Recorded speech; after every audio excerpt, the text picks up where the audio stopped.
Thank you for joining us for this episode of That Solo Life, the podcast for PR pros and marketers who work for themselves. People like me, Michelle Kane with Voice Matters, and my ever wonderful co-host, Karen Swim of Solo PR Pro. Hey, Karen, how are you? Hi, Michelle. I'm doing great. Thank you. How are you? I'm doing good, doing good. We're rolling along these days, right? Everyone's on the same roller coaster ride, whether we like it or not. I know this time of year it gets really busy for everyone as we, get deeper into the spring season. It seems like the pace of everything just picks up. So I am trying to catch my breath. Right. What do they call it? Maycember? And I don't even have anybody in school. So God bless all the parents out there dealing with year-end everything and graduations. And Yes. it's a fun poppin' time. But today we want to talk about something that we're calling Here We Go Again. Just some things we've seen out there, especially on social media, where, we drum this into our heads, our listeners' heads of in this era of AI and misinformation, how some people just can't help themselves. They'll post something on social and they'll do it in such a manipulative way that it's quite easy for the person reading it or seeing it to go, yeah, you're right, without taking a beat to go, wait a second. Let me verify this. Is this correct? What perhaps is this poster's motive? What's going on here? Which I think, and certainly not think, I know in this day and age, we all have to take a beat before our trigger finger hits the angry emoji.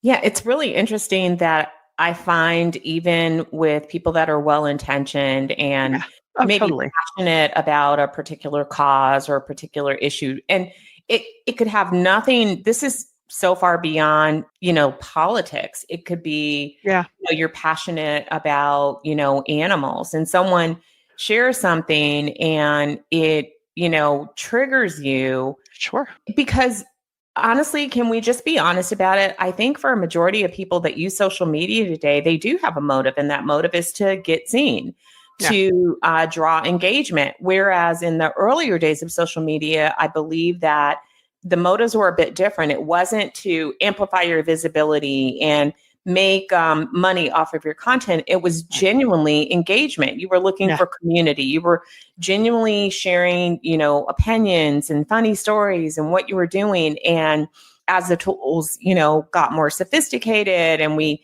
learned about metrics, it is, people are using it. And so clickbait is real. And I don't know that we're ever going to get away from that. So true. And being this far down the road with it all, we all know, guess what still works? Community content, things that, if you're a business sharing about your people, interesting things, they'll say, wow, we got so many clicks and comments on that. Yeah.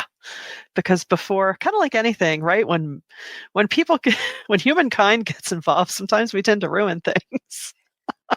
And I think it's very true. Yeah, we've seen that definitely in the social media landscape. And I don't know, we'll see where the pendulum swings, or maybe it'll just swing into a totally different direction and we won't have to worry about it anymore. I mean, I think it's particularly exhausting as a reader because you read something, and even when it is a very well done piece of content that seems thoughtful, you still have to take a step back and do your own research, because people have a way of presenting facts to fit their narrative and to fit, their own agenda.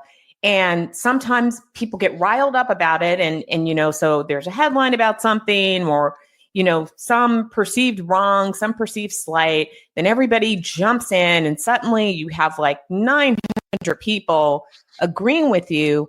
And that's not really what happened. And, as public relations professionals, I feel like it's one reason why I've had to push back on my own social media use, because it's very difficult to be off the clock, because we're always fighting myths, mal, and disinformation, and we do it for a living. Yeah. So when I see things, I can't just pretend that, hey, I'm not a PR professional who, deals in ethics.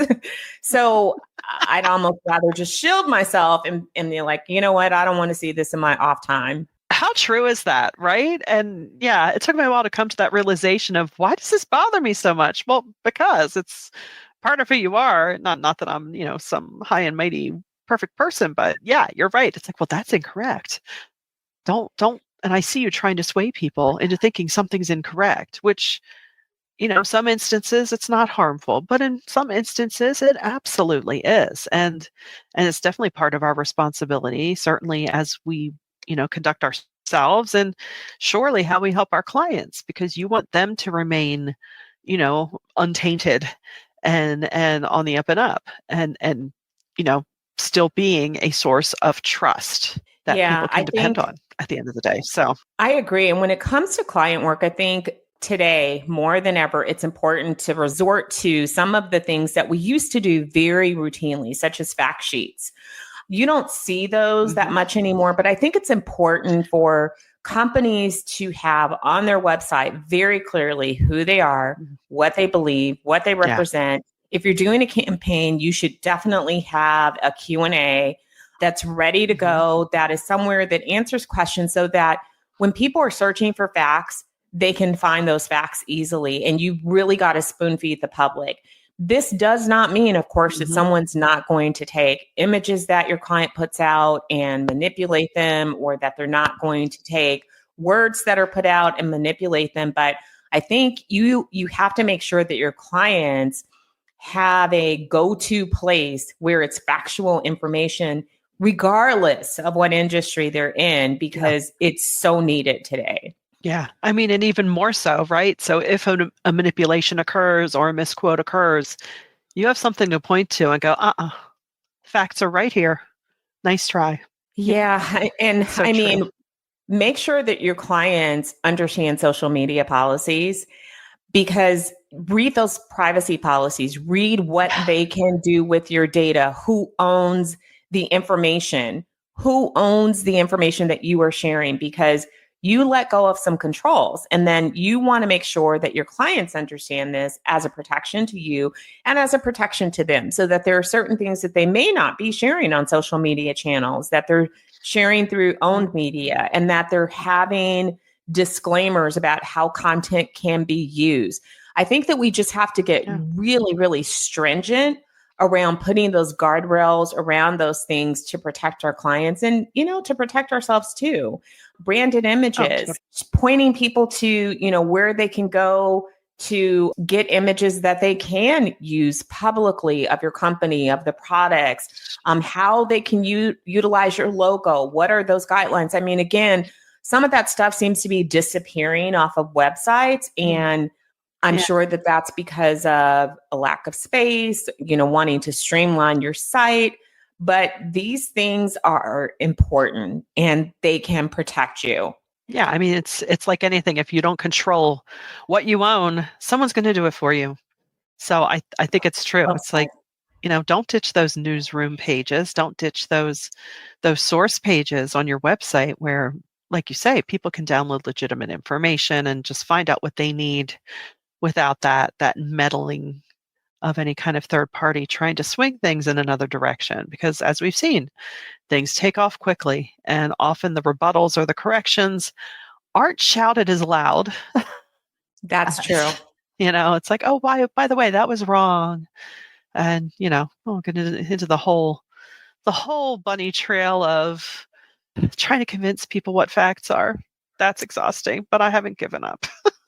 And I think if you go back, we'll share some past episodes with you because we touched on parts of these topics. But Mhm. one thing that one of our guests, Shaniqua Major, shared with us before was she talked about how she provides a fact sheet for how to speak about their Mm. company. So this is not Yes. connecting journalists, but things like, words that you should say. So a lot of if you work with people that are unsheltered, you Yeah. want to make sure that person first language is noted so that the journalist knows how to refer to that, how to refer Yeah. to your company, how to refer to executives. I mean, the things that are really key and central to your brand's messaging of the companies that you represent, provide journalists with quick and easy sheet to make it easy for them too, so that mistakes are not made in how they describe you or how they talk about you or how they speak about your audience, which is one small step that you can take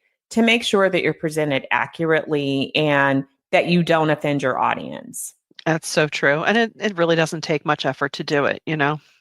It's an easy thing. It's a simple thing. And I think oftentimes it's just something you probably don't think of, right? And then once you realize it, you think, "Oh my goodness, of course we should be doing that. Why wouldn't we?" Right? Yeah. It's, otherwise, I think the more helpful that we can be to our publics and to on behalf of our clients, the better. The better. And hopefully clients will agree. Hopefully they won't see that as fluff work, because it really isn't. It's really creating a stable basis of information about them. So you don't want anyone to wonder, right? It's like, I don't want anyone wondering, well, I wonder what they do about this. Well, here it is. But I agree.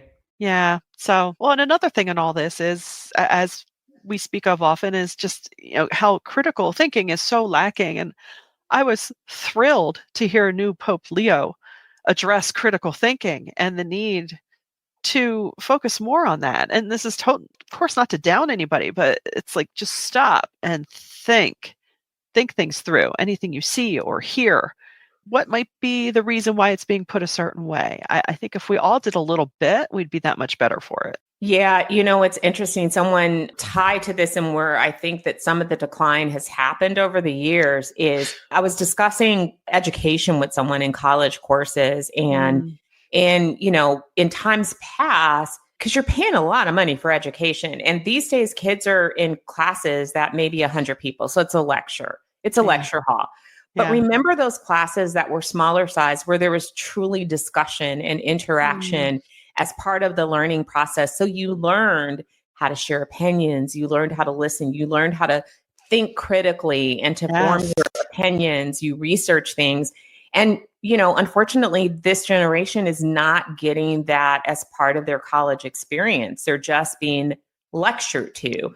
And while questions are allowed, it's definitely not the same as having that intimate discussion group that used to be part of the educational experience. And so as PR pros, I think that's, in terms of our responsibilities, I think we have to make sure that we provide forums to lead those types of discussions, to help people, to remind them of how this is important. We have to model it. We have to model slowing down and not being caught up in the overwhelm and the, onslaught of information where we're not using our critical thinking skills. And we have to remind clients to do that too, because they can be, so overwhelmed and overburdened that they're just clicking through the task and moving from one thing to another. And that doesn't serve any of us. No, not at all. Well, that's a good note to end on. We hope that you found this time valuable. Just a nice little check-in with ourselves, not to get caught up in all the noise. And if you did, please do share this around. Let us know what you think at soloprpro.com. And until next time, thanks for listening to That Solo Life.